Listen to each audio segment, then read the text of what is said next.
Hey, it's Jordan with Status Coup. In a sea of routine propaganda, often coming from cable news, it's refreshing when the truth accidentally slips out, which happened today from all people, one of Hillary Clinton's chiefs from 2016's doomed campaign, Jennifer Palmieri, who ran Hillary Clinton's communications for her campaign in 2016 and was also the communications director under President Obama. Before I get to the accidental truth she slipped out about why they're actually so threatened by Cornel West, let me take a trip down memory lane. This was my encounter with Jennifer Palmieri at the 2016 general debate in Las Vegas. What did Secretary Clinton mean when she talked to banks saying there was a misunderstanding and a politicization of their role in the economic crash? I'm not sure what you're referring to. Her behind closed door speech, she mentioned to Goldman Sachs, I believe it was, that there was a lot of politicizing and a misunderstanding of their role in the crash. She thinks that a lot of political heat can get in the way of a substantive discussion, and beyond that, I don't know the particulars. That was so fun. I don't know what you're talking about. Hillary Clinton's leaked transcripts, bending the knee to Goldman Sachs and other Wall Street vultures. And then, well, I don't know what you're talking about, but, well, she just meant sometimes things get a little too hot. And, politics gets a little too hot where, people miscommunicate or wires get crossed. That's what she meant. Other than that, I don't know the particulars. So that was fun. Also, if you want the behind the scenes, I took this picture of her. This was at a Hillary Clinton event where Michelle Obama spoke in 2016, I think in the final months, where she was palling around with CNN's producer, Dan Merica. I think he's a reporter now for CNN. But that's her, the circle over her bending backwards, hysterical laughing, because at most events I covered, she was palling around very comfortably with CNN and other mainstream reporters, because the actual reporters that are supposed to be holding people like Jennifer Palmieri and Hillary Clinton to account are usually palling around and BFF in today's corporate media. But I digress. Now, let's get to Jennifer Palmieri on Morning Joe. Very, very interesting admission from her on why they are actually really feeling threatened by Cornel West's run for president in the Green Party. Let's take a listen. There are worries about, are there enough people out there excited to vote for President Biden? Right. I mean, President Biden, I think, is doing a historically phenomenal job. Does everybody feel that yet? No, they do not. And I think the team understands that when it's Trump versus Biden, the existential threat being Trump, and there are no other alternatives, they do well. And I think even if there's, re-elects are hard, and at this point, more than a year out from the election, you're always going to have a lack of enthusiasm among your supporters.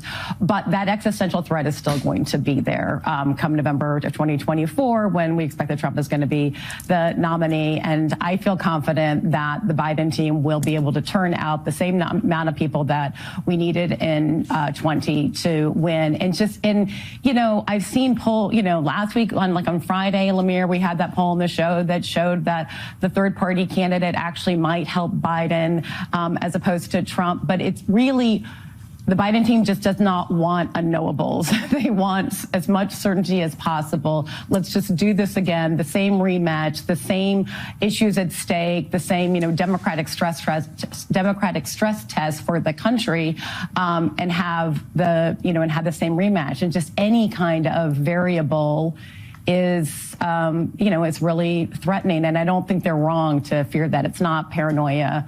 You want as stable a race as possible. Wow, that was quite the statement. I give her credit for kind of telling the truth. A couple things to point out there. And again, Jennifer Palmieri was Hillary Clinton's communications director in her doomed 2016 campaign. She was President Obama's communications director. Before that, she was, I think, an executive at Neera Tanden's fake Center for American Fake Progress. So she's a Democratic Party lifer, very, very attached at the hip to the establishment. But hey, she accidentally tells the truth. When there are no alternatives, they do well. Imagine that as a bumper sticker on your car for the Democratic Party. She says when voters don't have alternatives, Biden does well. That's not exactly what you would really want I would say, for a thriving democracy. You should want alternatives and different choices. And, the best man or woman shall win, the person with the best ideas or the person who's most connected or voters feel most connected to. But the Democratic Party and the Republican Party, to be fair, doesn't want you to have those choices. They don't want you to have alternatives. They want you to basically have no choice, quote unquote, the lesser of two evils, but to vote for Biden. Or as Biden says, don't judge me on the almighty, judge me on the alternative. This is a nicer poll-tested way of saying, hey, eat your broccoli. You don't have a better choice, or you're going to get that guy. Also, when she says a year and a couple months from elections, you're always going to have a lack of enthusiasm among your supporters. I'm not a presidential historian, but I'm not so sure that's true. If a candidate was actually delivering for their constituents and the people who voted for them, keeping their promises to the people who voted for them, I don't see why you would have such a lack of enthusiasm. I think there was enthusiasm among Trump supporters in 2019, for example, heading into 2020. Of course, this was before COVID, and that obviously played a massive part in Donald Trump losing and his terrible management of the whole thing, which I think killed a whole lot more people than should have died. But the idea that, it's just normal that Biden's barely more popular than lice in polls. Yeah, no, that's not true. She's trying to put lipstick on a pig, but it's not totally normal that you would have such a lack of enthusiasm for your candidate a year or so out. When she says Biden's team does not want unknowables, they want the same issues at stake. They want the same, quote, Democratic stress test, and they want the same rematch between Trump and Donald Trump and Biden. I mean, this is very, hey, behind closed doors, Biden telling his Wall Street masters, hey, nothing's going to fundamentally change. They're saying it out loud. We want the same rematch. We want the status quo. We don't want any new variables. We want the same Democratic stress test. Well, how appealing is that messaging to voters that we don't want anything different? We don't want a new matchup. We want the same exact contest because we know Biden and us are basically a marketing entity. We're not really a political party working to make people's lives better as much as we are a kind of, political cartel, Republican Party too, but a, consultant / elitist / keep the gravy train machine. That's what the Democratic Party is. That greases the wheel, keeps consultants fed with inflated salaries and consulting fees, keeps the think tanks fed, and keeps the media fed. I mean, this is what the Democratic Party has become in the last 20, 30 years. Republican Party, very similar too. So basically, she is openly saying, we don't want anything we can't control. We don't want any third-party candidate or an actual progressive leftist who could actually appeal to independents, could actually appeal to possibly even conservative voters, Republican voters, appeal to young people who are looking to be inspired and are fleeing Joe Biden. We don't want any of that. We don't want any kind of variable, or according to her, any kind of variable is threatening. I don't think that's the best messaging if you're the Democratic Party, that, we just want the same Thanksgiving meal. No new side dishes. That same turkey, that same side dish, same people, do over from last year. Well, some people like, the same Thanksgiving dinner. Some people like to change it up. Some people like new people at the table. Some people would like to get rid of some of their family members at the table. You know what I'm saying? So she's basically saying, yeah, we don't want anything out of our control because we can't actually deliver anything for the people policy-wise.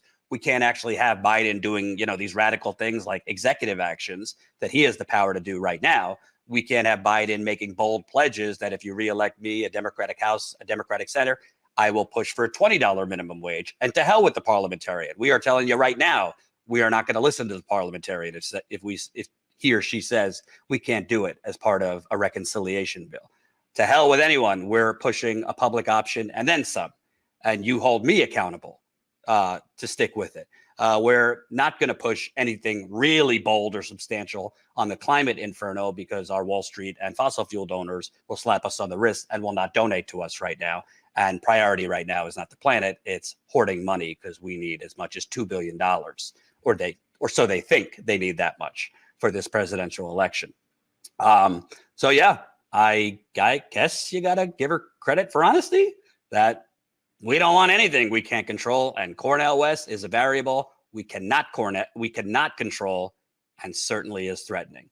There was another part of this segment on Morning Joe that I found pretty interesting because it's total nonsense and totally fact-free propaganda from supposed political experts. I mean, I'm not surprised because this is really what you get on CNN, MSNBC for the most part. But listen to this part.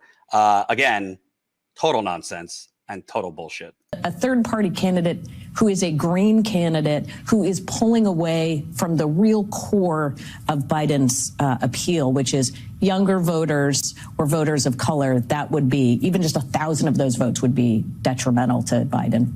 So she is talking about Cornel West there and saying that the threat of Cornel West, she's not quite saying what Jennifer Palmieri says, that, anything we can't control must be stopped. But she is saying that Cornel West, the gravest threat of Cornel West is pulling away from the core of Biden's appeal, which is younger voters or voters of color. If you're watching, let me know in the comments if you are a younger voter, voter of color, if you are part of that core of Biden's appeal. I don't know what she's talking about there. I really don't. Let's start with younger voters. Younger voters are fleeing Biden like the Titanic. Or like he's the Titanic. I mean, this is from last year, okay? Young voters played a crucial role in pushing Biden over the top in those states, along with other thin margins in Pennsylvania and Michigan. Young voters supported Biden over Trump 58-38 in 2020. No age group favored Biden more, per an analysis from the nonpartisan Pew Research Center. The 20-point margin was likely decisive to Biden's victory. But in 2022, voters under the age of 30 have almost completely abandoned the president. According to the Times poll released last Sunday, 94% of voters 18 to 29 do not want Biden to run again in 2024. You read that correct. 94%. So tell me again that younger voters are the core base that Biden, poses, that Cornel West poses a threat to peel off younger voters. Seems to me, according to polls from last year, those younger voters are already fleeing Biden and do not need Cornel West or a third choice. They probably just won't vote for Biden because they held their nose and voted for him in 2020. And what they got out of it was a lot of crumbs, $10,000 to $20,000 in student loan debt when it could have been all of it that the Supreme Court knocked down. Him pledging to do bold things on climate change, but then expanding drilling on public land when he said he would stop drilling on public land, approving dangerous projects like the Willow Project, and his bold historic climate act was giving tax incentives to companies to do more wind and renewable tax incentives, as literally the globe is burning down as we speak. So, yeah, I'm not so sure younger voters are part of that core. And if you want something more recent, this is from this year, just 36% of Americans age 18 to 29 approve of Biden's performance, according to Harvard's Kennedy School Institute of Politics. That's down from 39% in the fall and 41% last spring. Young Americans are especially displeased with Biden's handling of inflation, 22% approval, and gun violence, 27% approval. So here you have a supposed political expert on Morning Joe claiming that younger voters are part of the core base that Cornel West running poses a threat to peeling off those younger voters. Well, apparently not. Because again, this is all before Cornel West even announced he was running, that young people were fleeing Biden like the Titanic. Then you turn to black voters who, to be clear, she is right, I would say older black voters are part of the core constituency of the Democratic Party, core to Biden's support, particularly in 2020. particularly older black women. Black women have always been the bedrock of the Democratic Party. However, younger black voters, not so much. Bernie did very well among younger black voters in 2016 and 2020. And even before Cornel West jumped in this race, and to be clear, he's not yet officially the Green Party nominee, but expected that he would win the nomination. Black voters, in addition to young voters, are fleeing Biden. Biden's approval rating among black adults has fluctuated over his 2 years in office. As with most demographic groups, the latest Associated Press NORC Center for Public Affairs research poll finds his 58% current approval rating among black adults sitting well below where he began. Roughly 9 in 10 black adults approved of Biden over his first months in office. While only about half of Democrats overall say they want Biden to run again in 2024, 81% say they would definitely or probably support him if he were the nominee. That groundswell is not as stark among black adults. 41% say they want him to run, and only 55% say they are likely to support him in the general election. Again, these are numbers that came out before Cornel West announced his run. So what you have here is young people and black voters likely, it's not that they're fleeing Biden for a third choice or Cornel West, they're fleeing Biden as in it sounds like they're not going to vote, which is what happened to Hillary Clinton in 2016. Remember, they don't tell you this. Hillary Clinton in 2016 did 5% worse among African-American voters compared to Obama 4 years earlier. She did 6% worse among Latinos to Obama 4 years earlier, and she did 6% worse among those younger voters compared to Obama in 2012.